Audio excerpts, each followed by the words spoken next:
dan selamat bergabung kembali. Hari ini kita akan bahas sesuatu yang menarik banget nih. Sebuah pendekatan yang disebut-sebut terobosan baru buat masalah memori, penuaan, dan juga penyakit Alzheimer.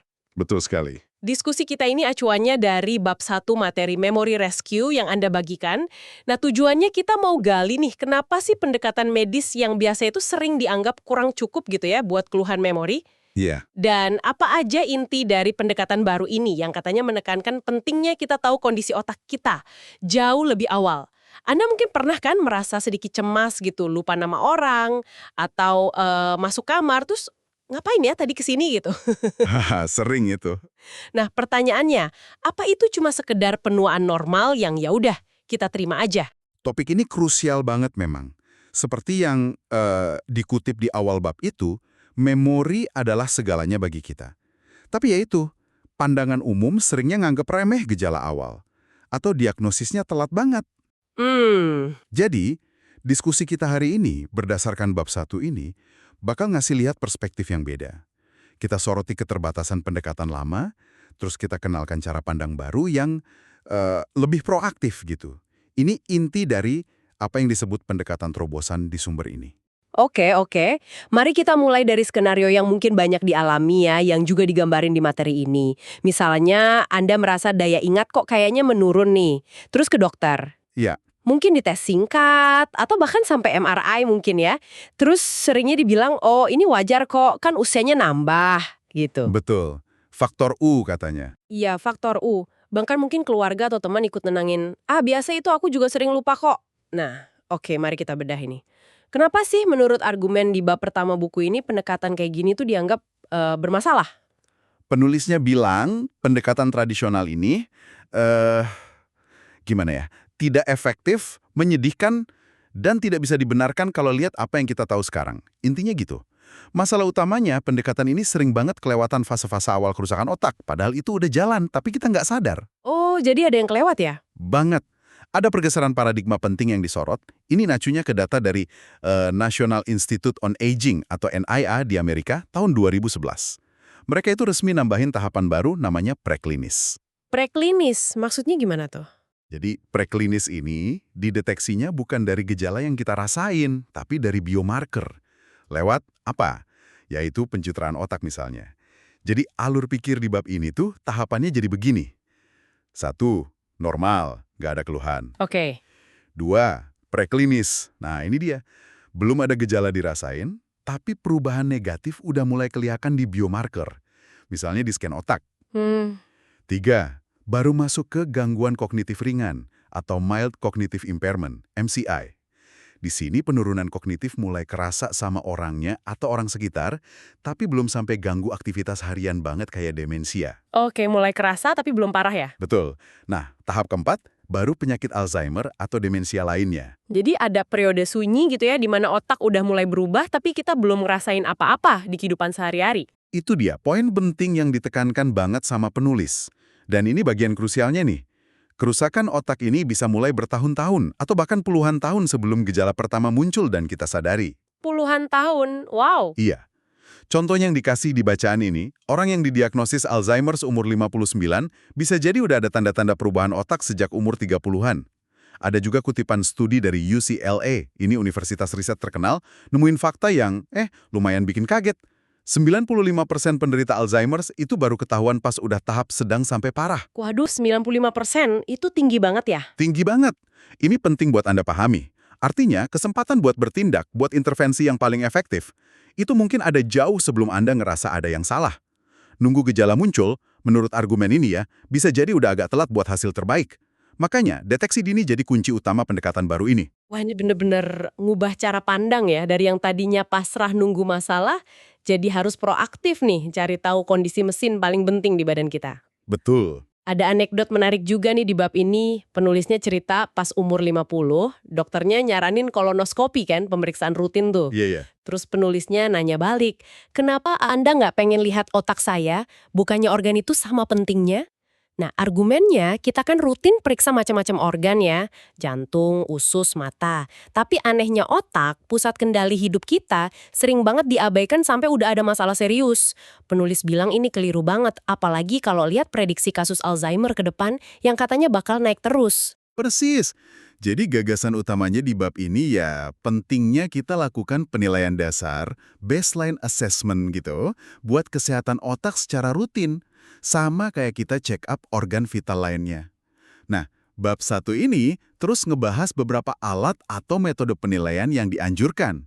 Pertama, ada kuesioner gejala. Kuesioner gejala, oke. Kayak gimana tuh? Ini semacam inventarisasi pengalaman pribadi kita.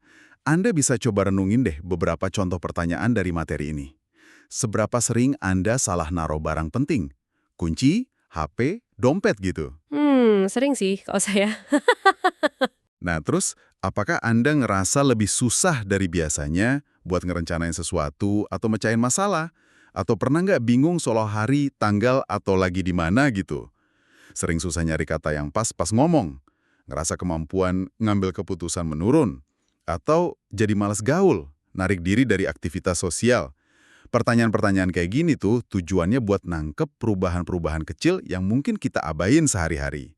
Oke, kuesioner ini bagus ya buat bikin kita lebih sadar sama diri sendiri.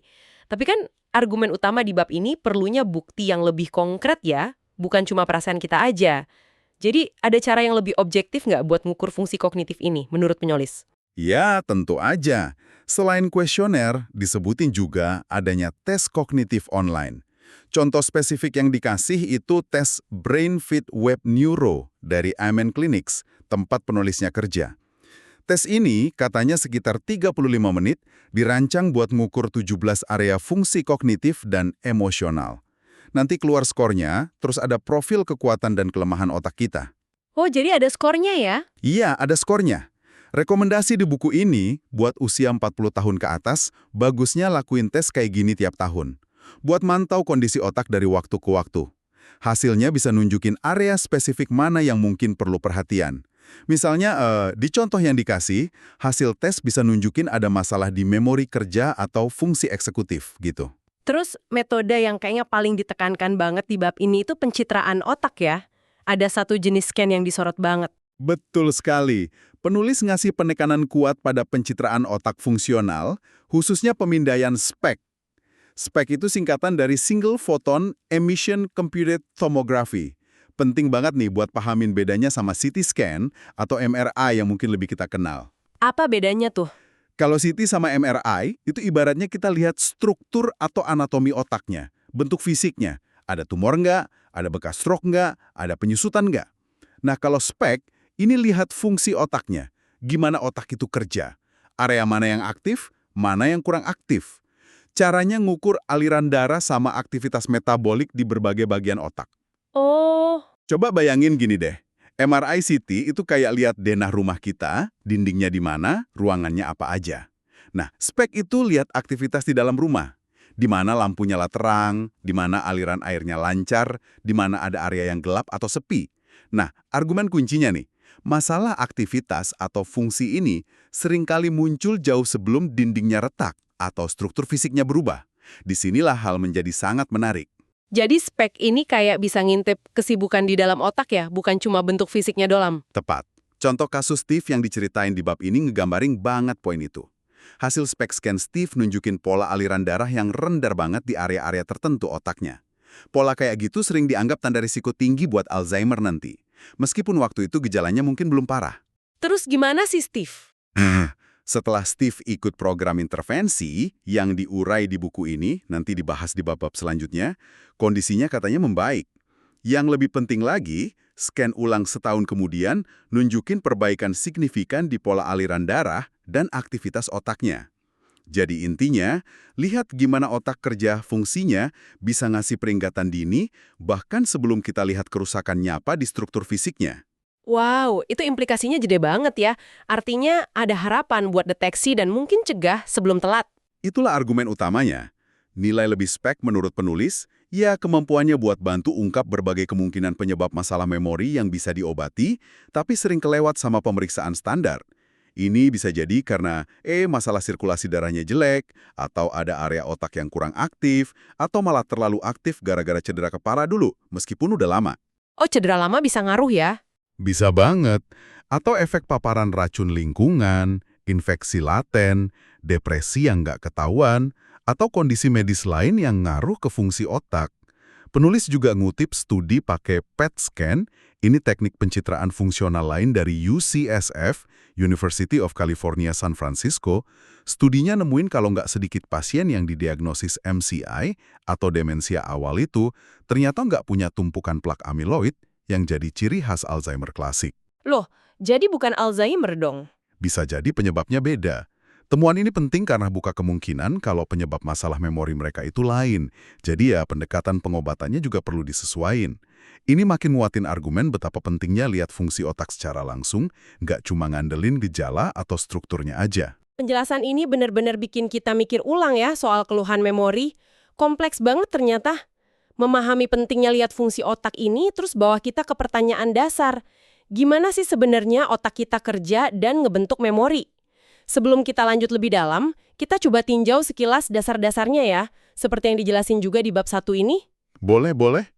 Materi ini ngingetin kita betapa vitalnya peran otak, pusat kendali hidup kita, tempat lahirnya keputusan, pikiran, perasaan. Ada fakta menarik juga, otak kita beratnya cuma sekitar 2% dari berat badan total, tapi rakusnya minta ampun soal energi. Make sekitar 20-30% kalori harian kita. Wow. Ya, plus lebih dari 20% pasokan oksigen dan aliran darah tubuh.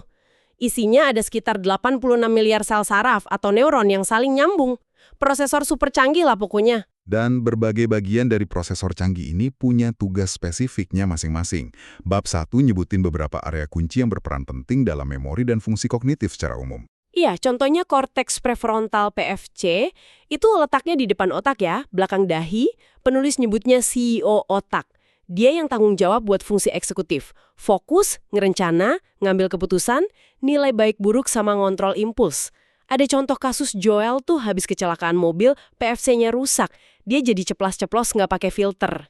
Hilang kontrol impulsnya ya? Iya, ada juga gambar scan otak Carl yang nunjukin defisit di area PFC-nya, jadi jelas kenapa dia susah di kerjaan sama hubungan sosial. Terus ada lobus temporal.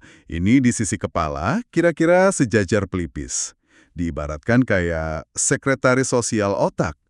Area ini penting banget buat nyimpen memori jangka panjang, jaga mood biar stabil, proses bahasa, sama kemampuan kita nangkep isyarat sosial dan ekspresi wajah orang.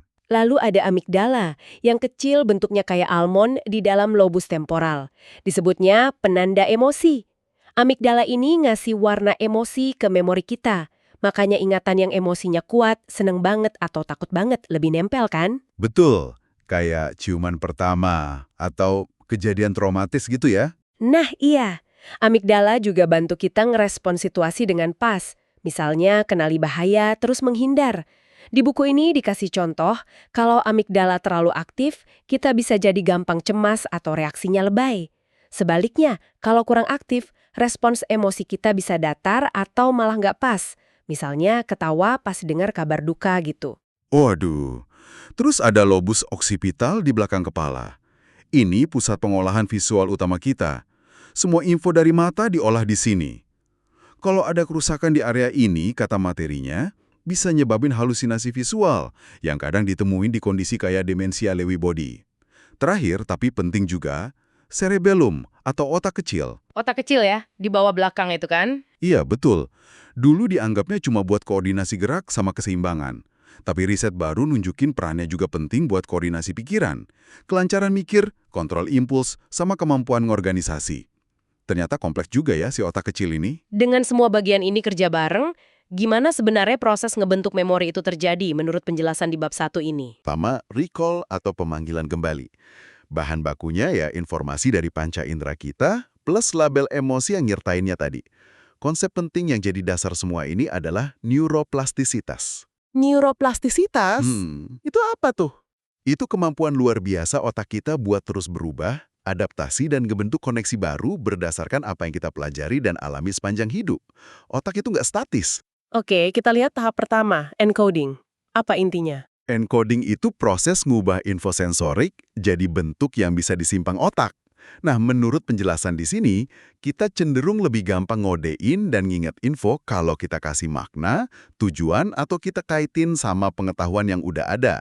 Misalnya pas kenalan sama orang baru, kalau kita coba kaitin namanya sama sesuatu yang kita kenal, atau bayangin mukanya lagi ngelakuin hal lucu, proses encodingnya lebih kuat daripada cuma ngulang namanya doang. Oh, jadi dikasih cantolan gitu ya? Iya, semacam itu. Biar lebih nempel. Oke, abis dikodekan gimana proses penyimpanannya atau storage? Nah, ini menarik. Memori itu nggak disimpan rapi kayak file dalam satu folder di komputer. Penulis jelasin kalau jejak memori itu sebenarnya disimpan dalam bentuk pola koneksi antar neuron dan nyebar di berbagai area otak yang terlibat pas pengalaman itu terjadi. Tapi, ada satu struktur yang perannya vital banget. Sebagai gerbang atau stasiun transit utama buat memori baru, biar bisa masuk ke penyimpanan jangka panjang. Namanya hipokampus. Letaknya di dalam lobus temporal. Kalau hipokampus ini rusak, kayak di tahap awal Alzheimer, kemampuan ngebentuk memori baru bakal keganggu banget. Meskipun memori lama mungkin masih utuh. Wah, penting banget ya si hipokampus ini. Banget.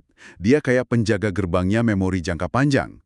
Dan tahap terakhir itu recall, pemanggilan kembali. Betul, recall itu proses ngambil lagi info yang udah kesimpan di gudang memori tadi pas kita butuh. Sukses nggaknya recall ini dipengaruhi banyak faktor. Seberapa bagus infonya dikodein dan disimpan awalnya, terus ada petunjuk atau clue nggak buat mancing ingatan itu. Materi ini juga nyajiin tabel ringkas jenis-jenis memori berdasarkan durasinya. Memori sensori itu singkat banget, kurang dari sedetik. Kayak kita lihat sesuatu sekilas. Cepet hilang ya? Iya. Terus memori jangka pendek, ini tahan kurang dari semenit, dikelola sama PFC. Contohnya, ngingat nomor telepon sebentar buat nelpon. Ada lagi memori kerja, mirip jangka pendek, tapi kita sambil ngolah infonya aktif. Bisa tahan detik sampai jam, juga di PFC. Misalnya pas kita ngitung kembalian di kepala. Oh, itu memori kerja ya? Iya. Nah, terakhir baru memori jangka panjang. Ini bisa tahan berjam-jam sampai seumur hidup. Prosesnya lewat hipokampus dulu, baru disimpan nyebar di korteks. Penjelasan ini ngasih kita gambaran ya betapa rumit tapi juga terorganisirnya cara otak kita ngelola lautan informasi dan pengalaman tiap hari. Kalau kita paham dasarnya, jadi lebih ngerti kenapa gangguan di area tertentu bisa ngaruhnya spesifik ke jenis memori tertentu. Oke, jadi setelah kita ngulik berbagai gagasan dari bab 1 Memory Rescue ini, pesan intinya kerasa jelas banget ya, dan cukup nantang pandangan umum kita selama ini. Keluhan memori, apalagi yang muncul lebih awal, kayaknya nggak bisa buru-buru dianggap wajar karena nambah usia, terus pasrah gitu aja. Betul. Pendekatan medis konvensional, menurut argumen di bab ini, ada batasnya. Karena sering baru bertindak pas gejala udah jelas atau malah telat. Penilaian dini terhadap fungsi otak, gimana otak kerja, bukan cuma strukturnya, dianggap krusial. Dan alat kayak SPECT scan disebut sebagai salah satu cara potensial buat dapat gambaran kondisi otak lebih awal. Jadi, apa artinya semua ini buat Anda pendengar? Ya, konsep memory rescue atau penyelamatan memori yang dikenalin di buku ini intinya itu ajakan buat bertindak. Bukan soal pasrah tapi soal pemberdayaan diri. Anda didorong jadi apa yang penulis sebut brain warrior. Pejuang otak ya? Iya, pejuang otak. Yang ngambil langkah proaktif buat jaga dan optimalin kesehatan otak mulai sekarang. Bukan nunggu sampai muncul masalah yang mungkin lebih susah ditangani. Kesehatan otak Anda, menurut pesan utama bab ini, itu ada dalam kendali Anda lebih dari yang mungkin Anda sadari sebelumnya. Nah, sebagai penutup diskusi kita kali ini, kami mau ninggalin Anda dengan satu pertanyaan buat direnungkan. Ini terinspirasi dari pembahasan kita dari bab 1 sumber ini. Iya, coba pikirkan ini. Kalau Anda punya kesempatan buat tahu satu hal spesifik tentang kondisi fungsional otak Anda sekarang gimana aliran darahnya, area mana yang paling aktif atau kurang aktif bahkan. Kalau Anda lagi ngerasa baik-baik aja dan nggak punya keluhan memori sama sekali, informasi apa sih yang paling pengen Anda tahu? Dan kenapa pengetahuan itu penting buat Anda pribadi? Pertanyaannya menarik ya buat dipikirin lebih lanjut. Terima kasih banyak sudah menyimak eksplorasi mendalam kita kali ini. Sampai jumpa di kesempatan berikutnya.